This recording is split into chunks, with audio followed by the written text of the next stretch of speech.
Alright, today's episode on Tequila Forever Tequila. I got a very special tequila that I'm going to be doing a review on. Or better said, I got two special tequilas that I'm doing a review on today.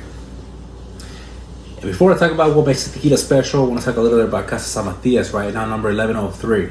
So Casa San Matias history begins all the way back since 1886. They were producing tequila, but they didn't have a brand until 1989. That's when they released Pueblo Viejo. They claim to be the first in creating an Añejo tequila in the Mexican market. Right, that was a San Matias Gran Reserva, and that was back in 1993. Then in 1998, they released the Rey Sol Extrañejo during the year of the first International Space Station that was sent into orbit. They introduced Tequila Rey Sol, saying, "May this be the year to be remembered for men taking a step closer to the sun." And then finally, 2006, 120 years of culminating in perfection of tequila. Tequila Orgullo, Pueblo Viejo was released to commemorate 120 years of history and evolution. So this is for the 120th anniversary.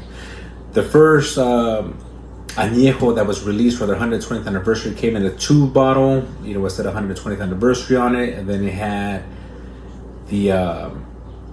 the number of the bottle, right? This one has it on the back. So the label was a little bit different, so this must be the second label. Also, right, so what makes the tequila special? On their old website, it says that this tequila was aged for 2 years in American white oak. But there is a rumor from an inside, right, from the inside, that this tequila was actually aged 2 years in French oak. So it's not a blend of American white oak and French oak like some website may say, or American white oak. It's supposed to be 2 years in French oak in the same barrels that Rey Sol Extrañejo was aged in. So after they aged the Rey Sol, they used the same barrels to make this tequila. So in a way, it makes it kind of special. And then these tequilas are also no longer in production. The very last batch in existence, from what they say, was used to make the 135th anniversary Añejo blend, which I did a review on, so you guys can go ahead and check that out if you want. That bottle was released in 2023. It was actually supposed to be released sooner, but I think because of COVID and some other reasons, there were some delays, so it didn't come out in 2021. I believe when it was originally supposed to be released. So I definitely have to say that this is one of those episodes where I'm gonna say, stop collecting, start drinking. Stop collecting and start cracking these bottles open, because that's what Don't be scared. Of course, sometimes I am a little bit impatient, so I already cracked them open. True tequila. Literally like 20 minutes ago. I've been enjoying these tequilas. Now, first one that I'm gonna do is the Blanco. This bottle is from July 24th, 2013. Just gonna pour a little bit up. And then meanwhile this opens up, let me just say that this is from the highlands of Jalisco. Yeah, it had red soil. The agaves are 7 to 10 years of maturity before being harvested. It's 48 hours of cooking at 194 Fahrenheit, stone oven brick, and the fermentation tanks are stainless steel, and they fermentate for 72 hours. And the distillation is done at low temperatures, stainless steel as well, and then they use a roller mill for extraction. All right, so let's see what we get on the nose in this tequila. First, I'm gonna take a look at it here. It has a little bit of a yellow tint. I'm not sure if you guys can tell here by looking at the bottle, but I can see it here even on the glass. It doesn't say anything about it being rested in oak or anything.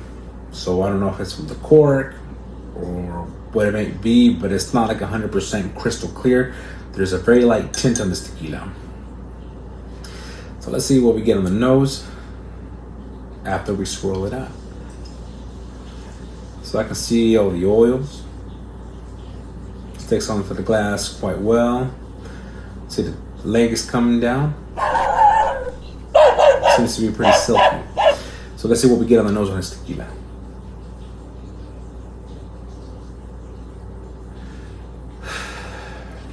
All right, so in this tequila, what I'm picking up is tons and tons of cinnamon, a little bit of pumpkin, very light anise, and just a little bit of mint. It's not really my type of tequila, where I pick up, a lot of cinnamon. I just feel like it's a little bit off balance, you know what I mean? When there's just too much of one thing instead of, all of them kind of being well balanced out.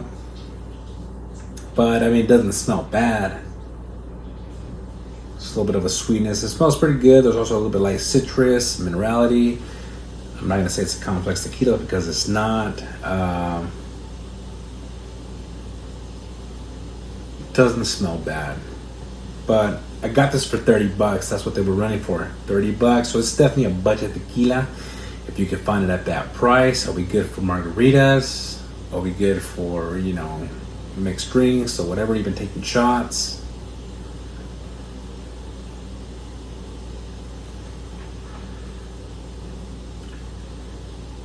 It is creamy, silky. But even the taste is just tons and tons of cinnamon. A little bit of minerals.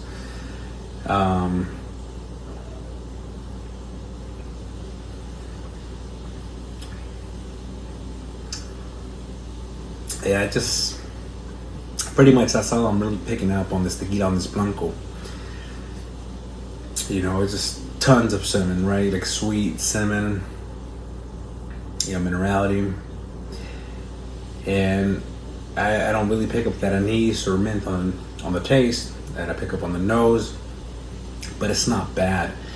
For $30, like I said, it's a great mixing one. Now, let's do that 120th anniversary, right? The Añejo.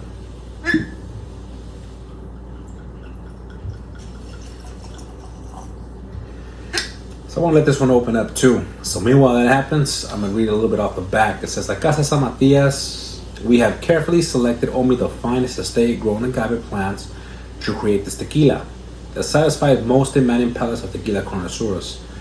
From the highlands of the state of Jalisco, our tequila Orgullo 100% de agave, distilled in a single pot of stainless steel, has been perfectly aged.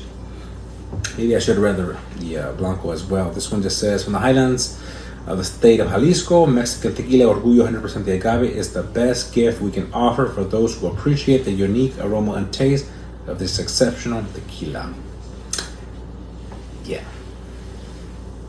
Anyways, this one is from March 7th, 2017. And while this opens up, I'm going to tell you guys a quick little story, right? As you can see, I don't have the reposado here. I did have the reposado. I already finished it. If I ever find it in the future, I'll be more than happy to do a review on it. Not too long ago, I went to this liquor store and I found that reposado. Take it over to the counter, and then there's like this Middle Eastern guy, right? And I'm like, hey, how much for this tequila? So he's like, oh, let me take a look at it. So he takes a look at the tequila, and then he was like, oh, let me just scan it. He scans it. There was no price on it. He goes, where did you find this tequila at? I'm like, well, it was on the shelf right here on the corner, right? He was, I thought it's not coming up here in our system. Let me call my boss. So he calls his boss up. And this is what he says, right? He's like, hey, call in here, how much for your culo? And you can hear the guy in the back, right? It's on speaker. He's like, what? He's like, yes, I'm calling here to see how much is for your culo. What the I'm like, fuck? oh, I thought I was at a tequila shop. So if you understand what I'm saying here, right? This guy is saying your culo. Translation, your ass. How much for your ass is what he's saying. I was like, shit. I was trying to hold my laughing right without laughing, and no disrespect to anybody. You know what I'm saying? But it was funny. He's like, I was like, what are you talking about? Like, what is that? He was like, just, your culo, Pueblo Viejo. It's tequila, your culo. I think it's called Orgullo. Yes, that's what I'm telling a boss here, your culo. I'm like, fuck that, not my culo, your culo, right? So anyways, I found the price online and I showed them. They were able to give me for that price. It was like $38 or something like that, you know. Came in the car later. It was just like a random liquor store. I came in the car. I'm like, yo, you won't believe. This guy's like asking his boss how much for your culo, you know. $40. Your culo. I don't see the Y here, but I guess orgullo, you know. I don't know. But yeah, crazy. Funny though, you know, but anyways, let's see what we get on the nose on this bad boy.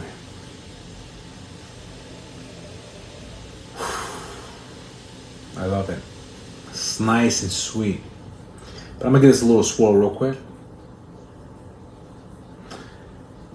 So I can take a look at it here in the glass, and then I can see that it's really nice, thick, and oily. See some legs starting to come down, right? Some tears. And then this is like a dark amber color.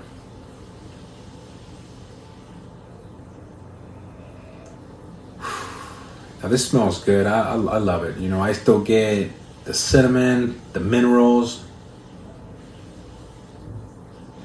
some butterscotch, vanilla, caramel, cherries, chocolate.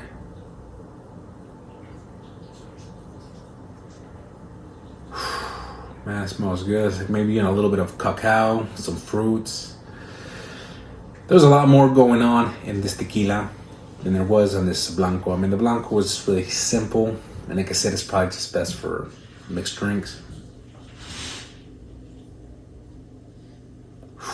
But it smells good. I mean, if you like sweets, it's definitely gonna be a tequila for you.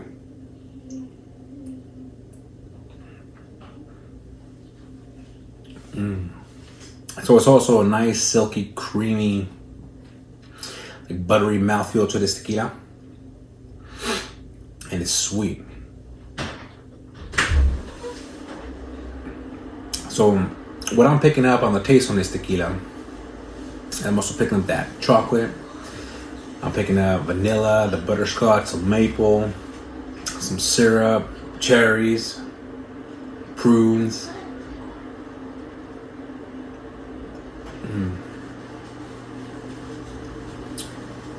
Sweetness, a nice pinch of oak.